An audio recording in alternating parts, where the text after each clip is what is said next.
अस्सलाम वालेकुम। ज़हर ज़िंदगी ड्रामे जी दोस्तों धमाकेदार तव्हां कहानी ॿुधाईंदा हलूं जेका कि हाणे अचण वारी आहे। इन जी पूरी तफ़सील ॾींदासीं तव्हांखे। इहो ॿुधाईंदासीं छा हाणे हाकिम ख़ान ऐं वरी कमाल ख़ान पाण में विढ़ंदा वोटनि ते इलेक्शन ते। हाणे इन्हनि जो पाण में जहिड़ो थींदो या वरी कमाल ख़ान खे हाणे हाकिम ख़ान खे रस्ते तां हटाइण जी कोशिशि कंदो या कमाल ख़ान वरी हाकिम ख़ान खे रस्ते तां हटाइण जी पूरी कोशिशि कंदो। सॼी कहाणी ॿुधायूं था दोस्तों इन नंढड़े वीडियो में। पहिरां खे पूरो ॾिसो जीअं तव्हांखे सॼी कहाणी सम्झ में अचे ऐं थी सघे त शायदि को सो वीलॉग यूट्यूब चैनल खे ज़रूरु सब्सक्राइब कंदा। अगरि फेसबुक पेज ते ॾिसी रहिया हो त इन खे फॉलो लाइक शेयर बि ज़रूरु कंदा। दोस्तों तव्हांखे ॿुधाईंदा हलूं हाणे जीअं इहे ॿई निभागा इलेक्शन में बीहंदा पहिरियों त इहे अवाम जे मथां ॻोठ वारनि जे मथां तशदुद कंदा। ख़ासि करे कमाल ख़ान पंहिंजे ॻोठ वारनि खे अहिड़ा पादर हणंदो अहिड़ा ठाउका पादर हणंदो ऐं इहा कोशिशि कंदो त मूंखे वोट ॾियो।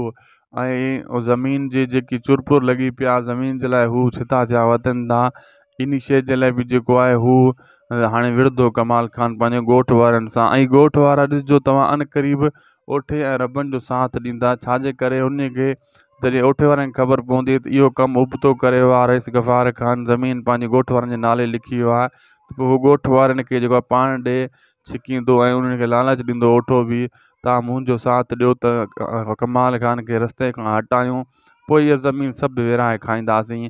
ॻोठ वारा अंदरूनी तौर बि जेको आहे रबनि ऐं कमाल ख़ान खे साथ ॾियण जी कोशिशि कंदा ऐं सरियाम वरी कमाल ख़ान खां पादर बि ठाउका खाईंदा। अहिड़े हिसाब सां इन जो कमु हलंदो रहंदो ऐं कमाल ख़ान हाणे पंहिंजो दबदबो वधाइण जी कोशिशि कंदो। अॻिते इहो बि कोशिशि कंदो त जेका बि मुंहिंजा दुश्मन रहियल खुहियल आहिनि उहे ख़तमु कयां ऐं कोशिशि कंदो त ओठे खे पाण सां मिलाए रबनि खे ख़तमु कयां। अगरि ओठे साथ न ॾिनो त पोइ ॿिन्ही खे ख़तमु करण जी पूरी कोशिशि कंदो कमाल ख़ान ऐं हाकिम ख़ान। अहिड़े हिसाब सां ओठो ऐं रबनि आहिस्ता कमाल ख़ान जा माण्हू अॻिते हली जेको आहे किस्तनि में ॾिसिजो तव्हां त ख़तमु करण जी कोशिशि कंदा। दोस्तों असांखे ॾींदा इजाज़त मिलंदासीं तव्हां सां नेक्स्ट वीडियो में। ख़ुदा हाफ़िज़।